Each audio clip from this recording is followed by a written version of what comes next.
Get rich fast with csgofast.com.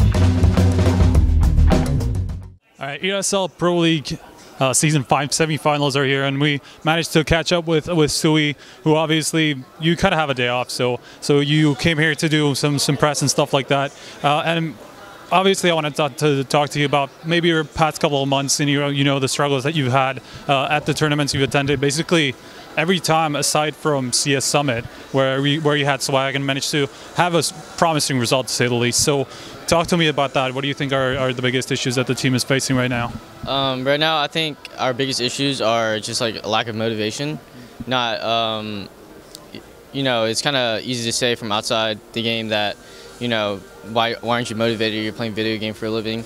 But I think once it kind of like becomes your job, it's just like kind of hard to, find motivation in the game. For me, I still have a lot of passion for the game, so I love playing CS. I'm kind of like a die-hard CS fan, you can say.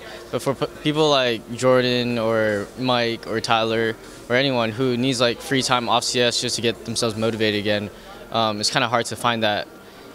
For us this tournament, I think it wasn't a lack of motivation. I think it was just a lack of preparation for us.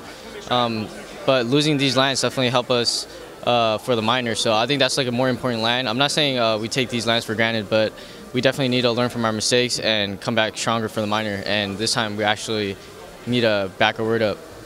So talking about that, for the minor, it's obviously, 4 days away or something like that. So there isn't really too much time to fix whatever you have going on, because even after the minor, you have so many tournaments going on, like ECS Season 3 finals, Cologne as well. So if you do manage to get to the majors, it's going to be like 6 events in the next month and a half, or like 2 months. So how are you going to make sure that you are able to fix these mistakes? How are you going to find the time? Well, I think that's just our part. Everyone got to do their part. Everyone got to sacrifice their time. Kind of realize that this isn't a game anymore. It's kind of becoming the next big thing, and we can't miss out on it. So we got to sacrifice time. But I think we have like a boot camp planned out in Europe, so I think we're pretty hyped for that. As for the minor, I think we just need to get home and kind of talk about our maps, I guess. The good thing about the minor is that all these North American teams have like really similar map pools with us, so it's really easy to just fix the little mistakes. And I think we're pretty confident against North American teams, so I don't think we're really that far behind for that.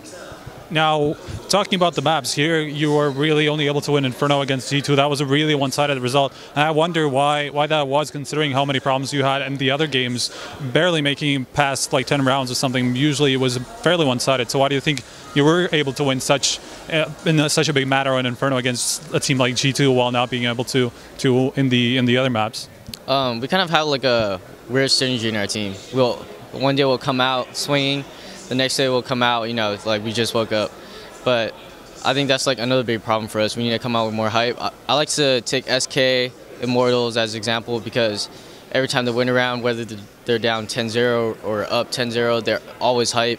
Like against us, Immortals knew they were out of the tournament, but winning one big round that we messed up and them just getting all hype, it really kills the other team's motivation too. So I think that's like one thing that we lack on. So I think we just need to get loud too. All right, now I have to address this.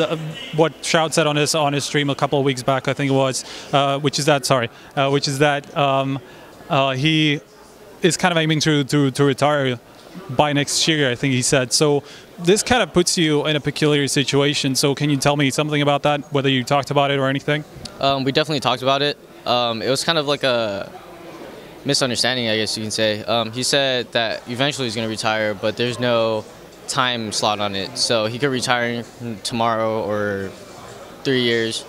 But I do understand the public's perspective, because why would we play on a team with Shroud if he plans on retiring soon anyway? So, but I don't think that's the intention he had. So I think he still wants to play. We definitely had a team talk yesterday when we lost. So we talked about if he was going to still play. So he's still putting competition in front of his stream. So I think that's like an upside for us. But as for the retiring thing, I think it was just a misunderstanding. All right. Well, thank you very much for the time you took. And I think I'm fairly sure we're going to come back with more interviews. We have some other teams that are already out of the tournament lined up in the next couple of hours, and as well, obviously, the semifinal winners. So stay tuned to HLTV.org.